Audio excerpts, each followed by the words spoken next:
ఈశ్వరుడి ముందు ఏమీ మాట్లాడలేకుండా ఉమా సమేతుడై కైలాసానికి వెళ్ళిపోయి కళ్ళు మూసుకొని ధ్యానం చేశాడు.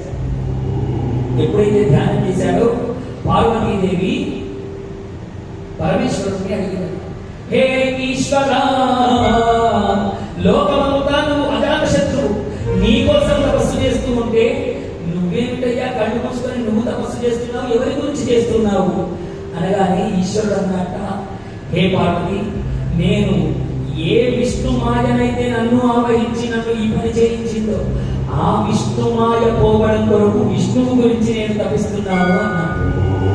అనగానే విష్ణువు యొక్క మాయ అంత గొప్పదా, మరి విష్ణువును స్మరిస్తే అంత గొప్పనైనటువంటి అవకాశం ఉంటుందా అని పార్వతీదేవి అడిగితే, అలనాడు భీష్మ పితామహుడు పరమేశ్వరి నోటి నుండి వెలువడినటువంటి ఆ విష్ణు సహస్రనామములు ఏవైతే చెప్పాడో ఇప్పుడు ఈ పార్వతీదేవికి కూడా ఈశ్వరుడు విష్ణు సహస్రనామాలను చెప్పాట. విశ్వం విష్ణుర్వశక్రారో భూత భవ్య భవ ప్రభుః. ఎంత కఠినమో చూడండి.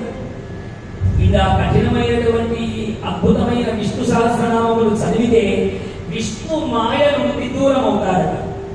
పార్వతీదేవి ఆలోచన చేసింది, ఏమంటే కలియుగంలో అందరూ మూఢులై ఉంటారు కదా, మరి ఇంత అద్భుతమైనటువంటి విష్ణు మాయ నుండి దాటాలి అంటే విష్ణు సహస్రనామాలు చదివేవాళ్ళు ఎంతమంది ఉంటారు?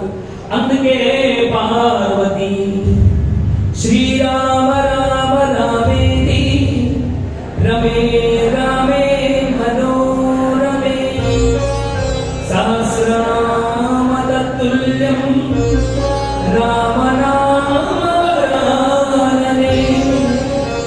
రామ రామ రామ.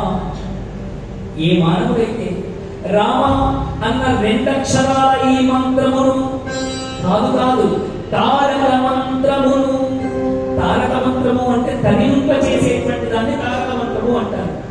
దేని నుంచి తరింపజేస్తుంది? విష్ణు మాయ నుంచి తరింపజేస్తుంది.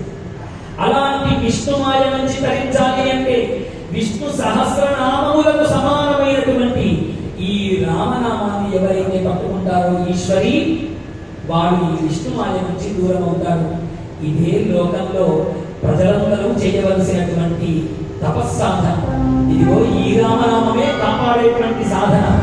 ఈ రామనామమే మనని కలియుగంలో సంసారం అన్న నామను దాటింపజేసేటువంటి తారక మంత్రము అని ఈశ్వరుడు పార్వతీదేవికి అద్భుతమైనటువంటి రామనామాన్ని బోధించాడట.